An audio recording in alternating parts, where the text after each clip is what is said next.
तो बच्चों next video में मैं ये लेके आया हूँ आप लोगों के लिए इम्पोर्टेंस ऑफ रिसोर्सेज। इससे पहले की वीडियो में आप लोगों ने पढ़ा था कि रिसोर्सेज क्या होते हैं, तो मैंने उसकी डेफिनेशंस आप लोगों को समझाई थी कि रिसोर्सेज में हमने समझाया था आप लोगों को कि वे सभी वस्तुएं जो मनुष्य की आवश्यकताओं की पूर्ति करते हैं, उसकी ज़रूरतों की पूर्ति करते हैं, उसकी समस्याओं को हल करते हैं, मनुष्य के काम आते हैं, संसाधन कहलाते हैं।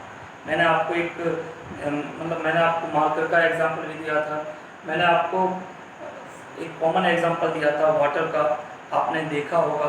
और आप इस समय अपने पास हर वो चीज़ जिसे आप देख रहे हैं वो सब आपके इस्तेमाल में आती है, प्रयोग में आती है, आपकी ज़रूरतों को पूरा करती है, रिसोर्सेज कहलाती है। चलिए नेक्स्ट में हम देखते हैं कि इम्पोर्टेंस ऑफ रिसोर्सेज क्या है, क्या होता है, रिसोर्सेज का इम्पोर्टेंस क्या है। भाई इम्पोर्टेंस मतलब महत्व, रिसोर्सेज का महत्व क्या है, हमारे जीवन में उनका क्या इम्पोर्टेंस है। तो सुने हम, resources make human life simple and happy. संसाधन मनुष्य के जीवन को सरल और सुखद बनाते हैं। संसाधन मनुष्य के जीवन को सरल और सुखद बनाते हैं। मैं एग्जांपल दूंगा थोड़ी देर से। Primitive man was completely dependent on nature. आदि मानव पूर्ण रूपेण अपनी सभी आवश्यकताओं की पूर्ति के लिए किसके ऊपर निर्भर था, प्रकृति के ऊपर निर्भर था। आप प्रीवियस क्लासेस में पढ़ चुके हैं कि अगर उसे भूख लग रही है तो उसे खेती करना नहीं आता, शुरुआत में उसे खेती करना नहीं आता था, उसे भूख महसूस होने लगी तो उसने जानवरों को पकड़कर खाने लगा। उसको सर्दी महसूस होने लगी, उसे कपड़ा बुनना और बनाना नहीं आता था, उसने अपने आप को ढकने के लिए पत्तों का सहारा लेना शुरू किया, जानवरों की खाल का सहारा लेना शुरू किया। इस तरीके से तो वो पूर्ण रूपेण अपनी सभी आवश्यकताओं की पूर्ति के लिए किस पर निर्भर था, प्रकृति पर, नेचर पर। परंतु आज का मनुष्य पूर्ण रूपेण निर्भर नहीं है। अगर आप लोगों को सर्दी लग रही है, सर्दियों में ऊनी कपड़े पहनने हैं, तो आप एक लॉन्ग प्रोसेस के लिए नहीं जाएंगे, आप सीधा मार्केट जाएंगे, पैसे खर्च करेंगे और बने हुए वस्त्र ले लेंगे। सही है ना। आप गुफाओं में जाकर रहेंगे नहीं, आप अपने मकान का निर्माण खुद करा लेंगे। यानी कि हम ये कह सकते हैं कि प्राचीन काल का मनुष्य तो प्रकृति पर पूर्ण रूप से निर्भर था, डायरेक्ट रूप से उसी के ऊपर ही निर्भर था। लेकिन हम पहले अपने ऊपर निर्भर है, उसके बाद प्रकृति के ऊपर निर्भर है। मैं ये शब्द कह रहा हूँ कि हम अपने ऊपर निर्भर है क्योंकि हम आज सभी जरूरत आवश्यकताओं की पूर्ति के लिए अपने दिमाग का इस्तेमाल करके प्राकृतिक चीज़ों को आर्टिफिशियल चीज़ों में प्रयोग करते हैं और विभिन्न प्रकार की आर्टिफिशियल चीज़ें बनाते हैं। चलिए come to the point. Gradually a man utilised elements of nature. धीरे धीरे मनुष्य को जब बुद्धि का विकास हुआ, उसको बुद्धि आना शुरू हुई और उसका माइंड डेवलप हुआ, तब क्या हुआ, उसने प्राकृतिक तत्वों को यूटिलाइज करना, उपयोग करना सीखा। जैसे फॉर एग्जांपल कि पहले वो अपने भोजन के लिए जानवरों के ऊपर निर्भर था और जानवरों को पकड़ता था, खा लेता था डायरेक्ट बिना पकाकर भोजन के। लेकिन अब वो धीरे धीरे उसका दिमाग विकसित होने लगा, अब उसने उसी जानवर के मांस को पकाना शुरू किया और पकाकर खाने लगा। धीरे धीरे उसका दिमाग विकसित हुआ और उसने क्या है, कृषि करना शुरू कर दिया। पहले वो एक स्थान से दूसरे स्थान तक भटकता था, लेकिन अब वो एक जगह रहने लगा, जानवरों को पालने लगा और खेती करने लगा और अपनी आवश्यकताओं की पूर्ति करने लगा। तो धीरे धीरे मनुष्य ने क्या किया, प्राकृतिक साधनों का उपयोग करना शुरू किया। विद इंटेलिजेंस, अपनी बौद्धिक क्षमता से फुलफिल देयर नीड्स और अपनी आवश्यकताओं की पूर्ति की। Resource there needs. Today those countries which have more resources are considered as developed countries। हम आज ये अच्छी तरीके से कह सकते हैं कि दुनिया के वे देश जिनके पास संसाधनों का ज़्यादा भंडार है, हम उनको डेवलप्ड कंट्रीज कहते हैं। जैसे फॉर एग्जांपल हम अरब देशों को देख लें, जिन्हें हम खाड़ी के देश भी बोलते हैं, कि उनके पास पेट्रोल के बहुत ज़बरदस्त भंडार है, जिस वजह से क्या है कि वो पूरी दुनिया में लगभग सप्लाई करते हैं। और इस वजह से क्या है कि वो हम यही कहते हैं कि भाई देखो अरब कंट्रीज काफ़ी रिचेस्ट है और हम उन्हें रिचेस्ट मानते हैं, डेवलप्ड मानते हैं, विकसित मानते हैं। तो इस लाइन का अर्थ ये है कि आज जो जिन देशों के पास संसाधन बहुत ज़्यादा हैं, संसाधनों के बहुत ज़्यादा भंडार हैं, वे आज उनको आज डेवलप्ड कंट्रीज कहा जाता है। Resources have importance in our life as their availability indicates development. तो कुल मिलाकर हम ये कह सकते हैं कि रिसोर्सेज का महत्व इतना है कि अगर हमारे पास संसाधनों की कमी है तो हमें डेवलप्ड नहीं माना जाएगा, और अगर हमारे पास संसाधन पर्याप्त हैं और बहुत ज़्यादा हैं तो हमें डेवलप्ड कहा जाएगा। मैं इस लाइन का अर्थ फिर से एक्सप्लेन कर रहा हूँ कि resources have importance in our life as their availability indicates development. भाई सीधी सी बात ये है कि रिसोर्सेज का हमारे जीवन में इतना महत्व है कि उनकी उपलब्धता ही हमें विकसित बनाती है, विकसित बताती है हमें। ठीक है, तो आपको समझ में आ गई होगी। मैं फिर से बोल देता हूँ कि संसाधन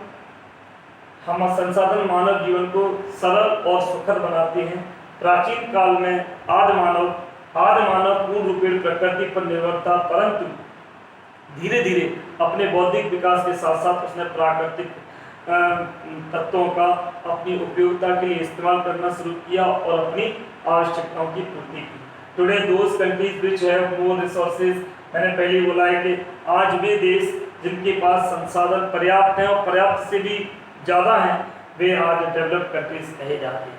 कुल मिलाकर बात ये है कि हमारे जीवन में रिसोर्सेज का इतना महत्व है कि हमारे विकास के आधार हैं और ये हमें इंडिकेट करते हैं कि हम कितने विकासशील हैं।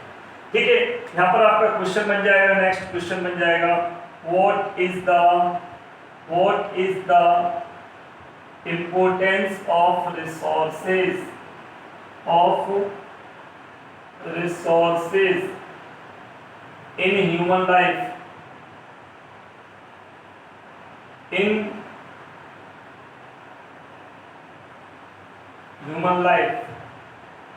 रिसोर्सेज का मनुष्य के जीवन में क्या महत्व है। आपका आंसर शुरू होता है यहाँ से इतना आंसर आप पूरा कर दें। ठीक है, यहाँ से इतना आंसर आप पूरा कर दें। रिसोर्सेज का मनुष्य के जीवन में क्या महत्व है, ये आपका आंसर है, जिससे मैं आपको एक्सप्लेन कर चुका हूँ। स्क्रीनशॉट ले लें आप लोग और आगे बढ़ें। ठीक है,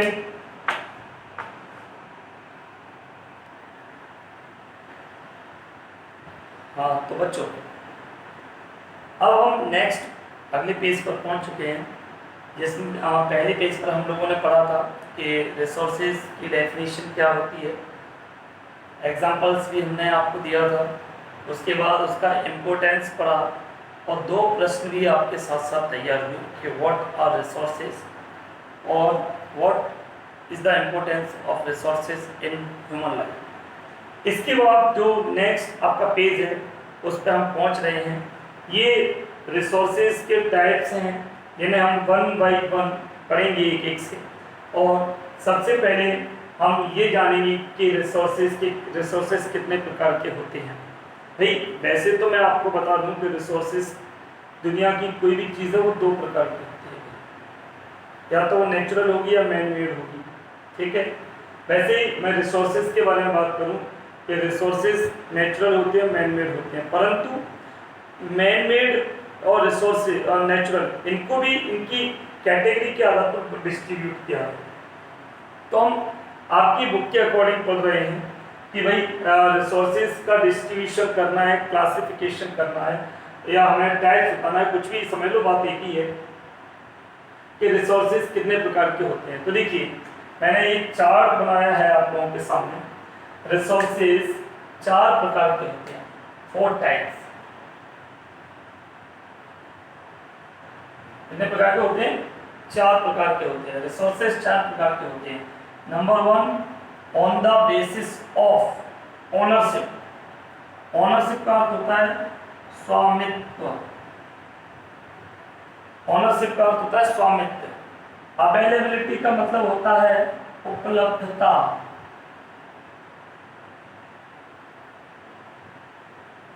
ठीक है। डिस्ट्रीब्यूशन का अर्थ होता है वितरण और यूजेस का अर्थ होता है उपयोग। तो हम पढ़ेंगे इसमें कि ये 4 प्रकार से होता है। ये 4 प्रकार के होते हैं। तो रिसोर्सेज के जो टाइप्स हैं कितने? 4। नंबर 1 ओनरशिप के आधार पर, on the basis of ownership. Number 2 availability के आधार पर, on the basis of availability. Number 3 on the basis of distribution. और number 4 on the basis of uses. 4 प्रकार के रिसोर्सेज इसमें होते हैं। तो अगर आपसे प्रश्न पूछा जाता है कि भाई रिसोर्सेज कितने प्रकार के होते हैं, तो आप लिखना 4 प्रकार के रिसोर्सेज हैव 4 टाइप्स। ठीक है। आपका प्रश्न बनता है कि रिसोर्सेज कितने प्रकार के होते हैं, तो आप लिखेंगे रिसोर्सेज हैव 4 टाइप्स। रिसोर्सेज 4 प्रकार के होते हैं। नंबर 1 क्या होता है? On the basis of ownership. Number 2 on the basis of availability. Number 3 on the basis of distribution, correct. और number 4 on the basis of uses, उपयोग के आधार पर। ठीक है भाई। तो हम इन चारों को डिस्क्राइब करेंगे, 1 बाय 1 हम पढ़ेंगे। आप और हम सब लोग आप और हम पढ़ेंगे इन चारों को बाकायदा। इनके एक्सप्लेनेशन के आधार पर डिस्क्राइब करूंगा मैं आप लोगों को कि भाई ये आपके सामने लिखा है। तो भाई ओनरशिप के आधार पर अगर कोई पूछे आपसे कि भाई रिसोर्सेज कितने प्रकार के होते हैं, तो 4। On the basis of ownership, on the basis of availability, on the basis of distribution and on the basis of uses. तो आप याद रखिए कि अगर हम ये पूछें, पहला प्रश्न तो ये बन गया कि रिसोर्सेज कितने प्रकार के होते हैं, तो 4। ओनरशिप, अवेलेबिलिटी, डिस्ट्रीब्यूशन और यूजेस के आधार। लेकिन अगर दूसरा प्रश्न बना कि on the basis of ownership, भाई ओनरशिप के आधार पर रिसोर्सेज कितने प्रकार के होते हैं, तो आप बोलना 3। पर्सनल, नेशनल और वर्ल्ड। ओनरशिप के आधार पर 3 प्रकार के, बाद बाकी सबके 4-4 प्रकार हैं। अवेलेबिलिटी के आधार पर आपके 4 प्रकार बनते हैं, रिन्यूएबल, नॉन रिन्यूएबल, रिसाइक्लेबल और इनएग्जॉस्टेबल, सनातन होता है इसका अर्थ। डिस्ट्रीब्यूशन के आधार पर easily available, common available, rarely available and single available resources. और फाइनली यूजेस के आधार पर अनयूज्ड, अनयूजेबल, पोटेंशियल और लेटेंट रिसोर्सेज होती हैं। इन सब के अर्थ और इनका एक्सप्लेनेशन मैं अगले वीडियो में आप लोगों के लिए डाल रहा हूं। तब तक आप याद रखिए कि आपके रिसोर्सेज में कितने क्वेश्चंस क्लियर हो गए कि रिसोर्सेज क्या होते हैं। डेफिनेशन, पहला प्रश्न, इंपोर्टेंस ऑफ रिसोर्सेज, दूसरा प्रश्न, तीसरा प्रश्न, रिसोर्सेज कितने प्रकार के होते हैं, 4 प्रकार के। Resources have 4 types, on the basis of ownership, on the basis of availability, on the basis of distribution, on the basis of uses. ये आपके 4 प्रकार होते हैं। इन चारों प्रकारों में से भी फिर 4 क्वेश्चन और बनते हैं कि on the basis of ownership how many types of resources. Resources ownership के आधार पर कितने प्रकार के होते हैं, तो आप बोलेंगे resources have 3 types on the basis of ownership. Number 1 personal, number 2 national, number 3 world. इसी प्रकार आपका नेक्स्ट क्वेश्चन बनता है कि on the basis of availability how many types of resources.